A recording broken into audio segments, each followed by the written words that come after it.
Oke, kalau misalnya aku sudah bertahun-tahun kan memang pakai jasa financial planner gitu ya. Akhirnya menemukan rumus sendiri bahwa investasi itu memang ada yang untuk diri sendiri, ada yang bentuknya misalnya properti, ada yang bentuknya apalah pokoknya investasi lainnya. Nah, biasanya aku ngebedain sih budget untuk investasi yang bentuknya investasi untuk jangka panjang, misalnya yang berbentuk material ya. Dan satu lagi adalah investasi jangka pendek dan juga jangka panjang untuk diri sendiri gitu.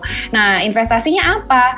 Nah, sekarang mungkin ada sedikit tips kali ya buat teman-teman gitu. Di saat mungkin kita income-nya juga lagi seret gitu ya. Di saat kita harus banget berhemat, tapi ingat kita masih bisa loh investasi untuk diri kita sendiri. Caranya apa? Banyak banget di sosial media atau di manapun deh dengan akses yang kita punya gitu ya. Yang kalau sosial media tentu kan udah biasa ya, misalnya ada wifi di rumah, pengeluarannya udah pasti gitu ya. Itu kita bisa belajar macam-macam gitu. Mulai dari misalnya kayak sekarang belajar tentang finansial gitu, tentang financial awareness, terus misalnya belajar hal-hal lain gitu. Dan menurut aku kalau investasi buat diri memang pakai perhitungan juga ya, karena nggak mungkin tiba-tiba kayak aku mau ikut kelas masak di Australia gitu ya, ya kayak tiba-tiba halu gitu ya. Pokoknya semua disesuaikan sama kemampuan. Dan memang kalau ngomongin investasi dan juga masalah keuangan keluarga, aku sama suami biasanya melakukan audit kali ya. Audit setiap 3-6 bulan, itu biasanya yang jangka pendeknya. Yang jangka panjangnya kayak kita udah ngapain aja, uang kita nih spend kemana, tahun ini kita udah investasi apa. Itu biasanya per tahun, Mario, gitu. Mbak Indah tahu tuh.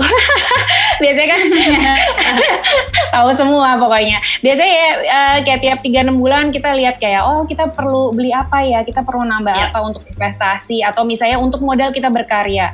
Kebetulan aku sama suami memang pekerja lepas yang memang bergulat di industri kreatif.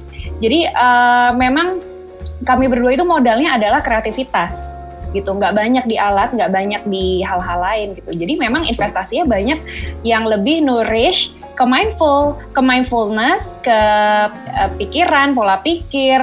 Terus misalnya kayak waktu itu aku juga dapat dari Juska sih, traveling itu adalah investasi aku gitu. Mungkin orang-orang mikir kalau traveling adalah ya cuma jalan-jalan liburan, memang iya, tapi aku masukin ke budget investasi di mana kalau aku habis traveling, aku bisa berkarya lagi gitu. Dan berkarya dengan ilmu dan juga wawasan baru gitu. Dan tapi sekarang itu lagi belum mungkin ya terjadi gitu. Jadi mungkin bisa diganti teman-teman investasi yang lain. Dan aku harap sih dengan banyak kayak edukasi dan juga financial education yang banyak dibagikan di sosial media, tetap optimis itu penting banget sih. Tetap optimis, tetap waspada nggak cuma masalah kesehatan dan masalah apa yang akan terjadi di bumi kita gitu, tapi waspada juga tentang hal-hal personal gitu. Dan aku akan gak pernah bosan ngingetin kalau ini adalah waktunya kita untuk go deeper untuk diri kita sendiri gitu loh. Dan ini mungkin kalau masalah finansial, masalah kita kesulitan lah apa segala macam, itu justru adalah